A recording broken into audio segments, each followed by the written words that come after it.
All right, hello everyone. It's me, Umber Rays, as you can probably you just know at this point, but it's a way to start a video. And something really quickly just about recording these videos, it really does help to have that kind of intro line, just because it gets you started talking and into the video. So into the video we go. And today we're talking about the news for this week. I don't know if I remember. I actually don't remember talking about this last week because I figure I'd just save this news for the live stream recap. And we're going to do the live stream recap in a second, but boy, do we got some stuff to talk about there. So first, let's get some stuff out of the way. New story chapter is beginning for JP, is what it is. We have the selection quest for Dark. Looks like it is going to be, it's going to be Lamega's pieces of equipment. This character has not made an impact at all in the meta, so okay. But who knows? Maybe this piece of equipment will make him amazing. Last but not least is this, which is an actual event. And I don't really know what this event is. It's supposed to be a new piece of PvE content. It sounds a little bit like waves and waves of enemies fighting you, and as the event goes on, it gets more and more difficult. So super interested in this. We'll have a preview of this later in the week when it comes out, but there was a live stream tonight, and we're going to talk about the live stream tonight, and we're also going to talk about the fact that this kind of happened at some point in the live stream and has kind of deleted the history there. But if you notice in the background here, there's this prominent X in the background, and that was foreshadowing for what was about to come. So here we go. Let's just skip in. And in all honesty, this live stream started out on a promising note, talking about the revision of gift packs and everything, which was very nice. I mean, they wasted 12 minutes of our precious lives to prattle on about things that don't really matter and everything. And then last but not least, we finally got our collaboration announcement.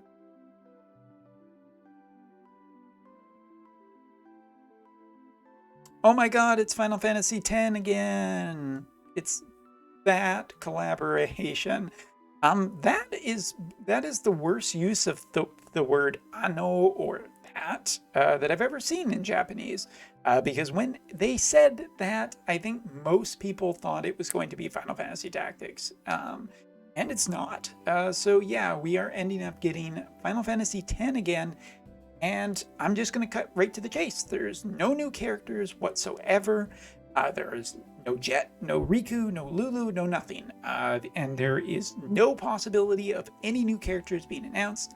This event will run from February 24th all the way into the end of March, and there is they have said that there is no new characters whatsoever. So let's get into the details about this. And yeah, there it is, from February 22nd to March 24th. That is going to be our event. Might see a collaboration after that, not entirely sure. And you will notice the only new piece of content is the Val4 BC. Or like gotcha pulls for things you can get. So people who were hoping for a new Final Fantasy X's character, well, Val4 technically counts. It should be noted that the vision card is a 70 cost vision card, which means it should be only 10k lapis to guarantee. Not only that, but it does come with a summon. Val4 will be a Esper on it, and getting the vision card will unlock that Esper. So skipping ahead through a lot of fluff, talking about characters we already know about, because they think that we don't know about these characters.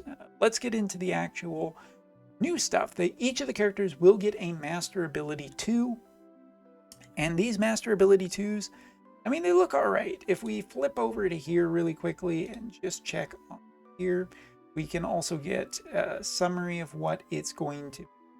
Basically, Titus is ending up getting some, mostly just damage up is kind of what we're seeing for these characters. Titus is getting, what is it? Check my notes here somewhere.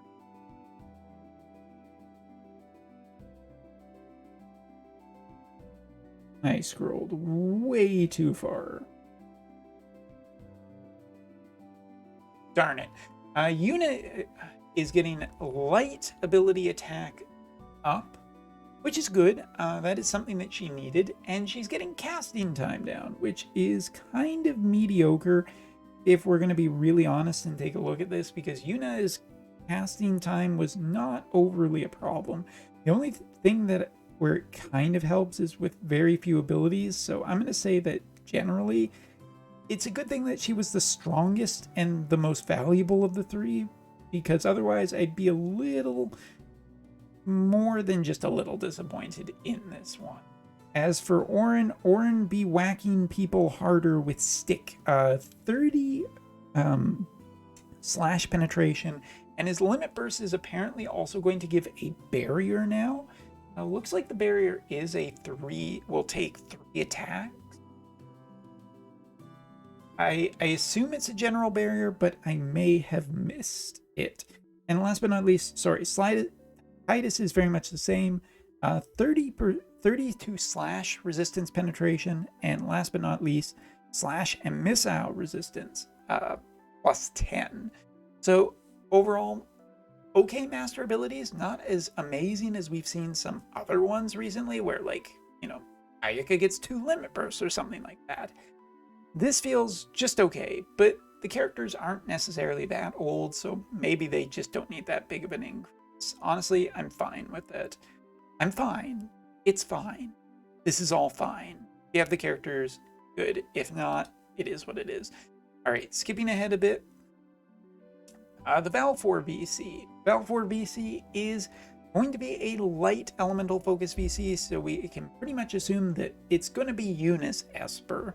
On the actual card itself, it is light based, magic penetration, magic attack, and dark killer for MLB.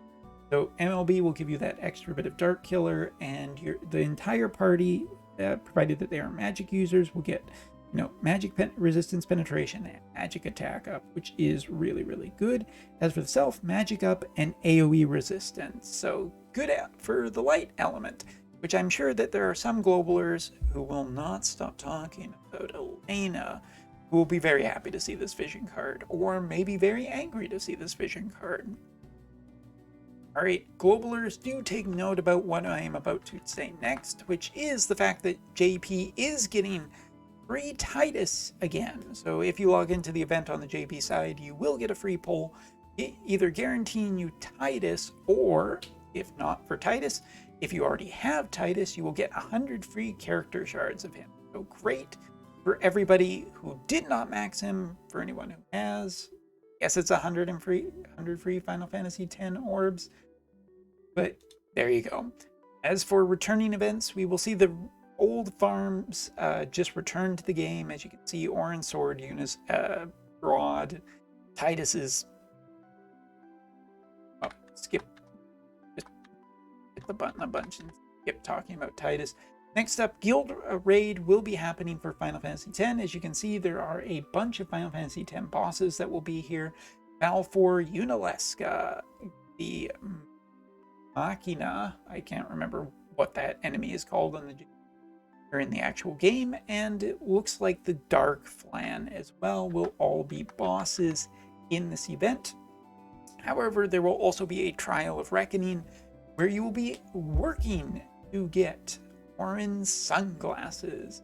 No idea what their effects were or are, but there you go. As for Titus's necklace, it looks like it will be available in the shop for the event currency. So great news for anybody who wanted to complete that or get another one.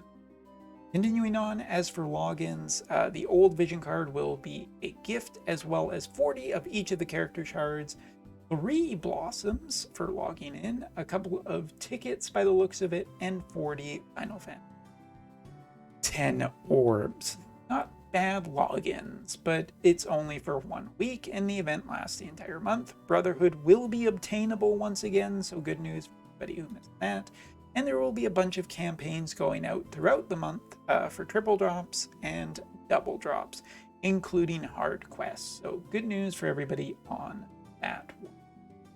Now, it was at this point that the stream kind of had noticeably taken a little bit of a downturn because there were a lot of people upset in the chat about Final Fantasy Tactics not being the big announcement tonight. And boy, oh boy, could you feel the annoyance in chat. Lots of people were unhappy, and comments were getting deleted by Gumi. I guess partially by Square too, but anyway. The point is that the live stream commenters were being silenced talking about Final Fantasy Tactics and how unhappy they were. So instead, they brought up this to quell people's anger. Linkverse, which is supposed to be a Facebook, Reddit, Discord, some kind of Wotv messaging app that nobody asked for and nobody ever really wants.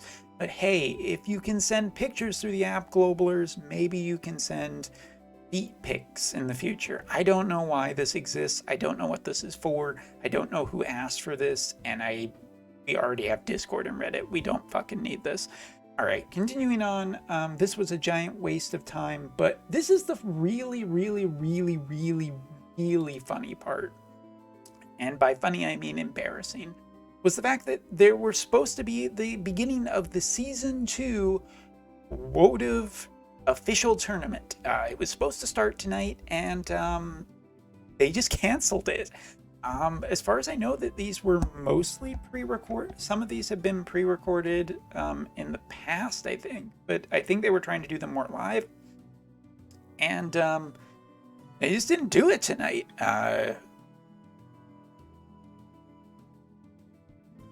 I honestly don't have anything else to say.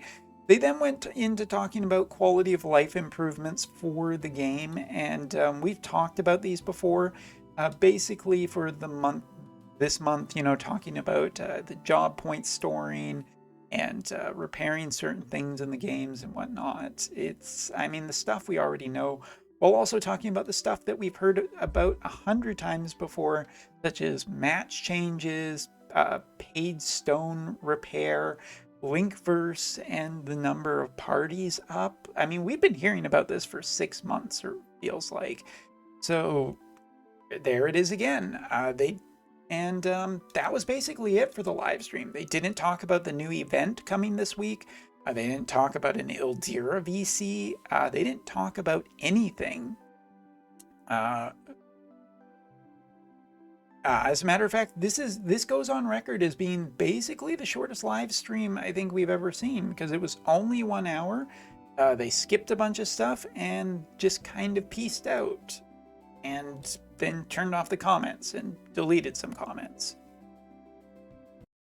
All right, so what am I to surmise from this thing? First of all, the JP side is really unhappy at the moment. We're tired of being jerked around about Final Fantasy Tactics. It's one of the things that I think everybody who started playing this game was really hoping for more support. And it's been 2 years now since Final Fantasy Tactics was in the game. And you know what? It feels like 2 years. I don't even know at this point. So yeah, JP players are really, really tired and really, really upset about this. Final Fantasy X is returning with, I would consider to be the barest amount of content. Balfour's model was already done back when Yuna was announced, because Yuna had Balfour appear in her attacks. So honestly, I don't know what took so long for this to happen, kind of thing. Other than that, orange glasses and a guild raid and a Trial of Reckoning 2. Honestly, I feel like this is a pretty mediocre announcement, all in all. It's just not that much content, and I know that this game has other ongoing content too. But collaborations kind of, if it's going to be the only collaboration announced at the time, you think that they could at least do a single new character. This isn't as bad as 14, where 14 got basically no new characters and like really nothing for vision cards and anything like that. So it just feels disappointing overall. But the whole drama in the live stream really shows a level of tone deafness on part of the developers here, because it's just like, announcing Linkverse, which nobody really asked for, and nobody really wants, and it's probably going to shut down, you know, relatively nearly in the future. I can almost guarantee it. To just not talking about anything and kind of piecing out of the live stream. Like, I think that these live streams are generally too long when they're prattling on about shit that just doesn't matter. I do it too. But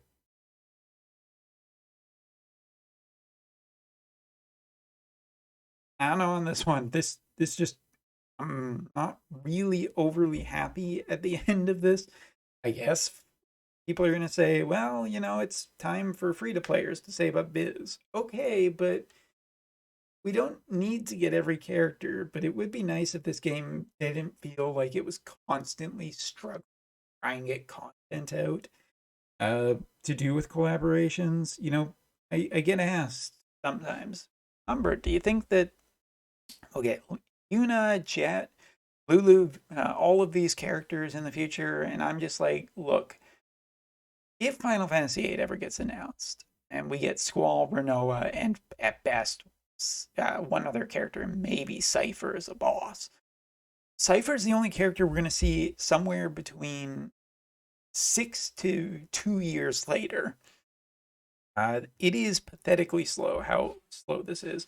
And while I am happy that we do get like Persona collaborations and like that, I think it would be really nice if we focused a little more on the Final Fantasy characters before all of these outside collaborations. And yeah, I'm going to make a video this week talking about some other stuff with Wotv. But anyway, there it is. Let me know what you think about the announced content tonight. Final Fantasy 10, yay!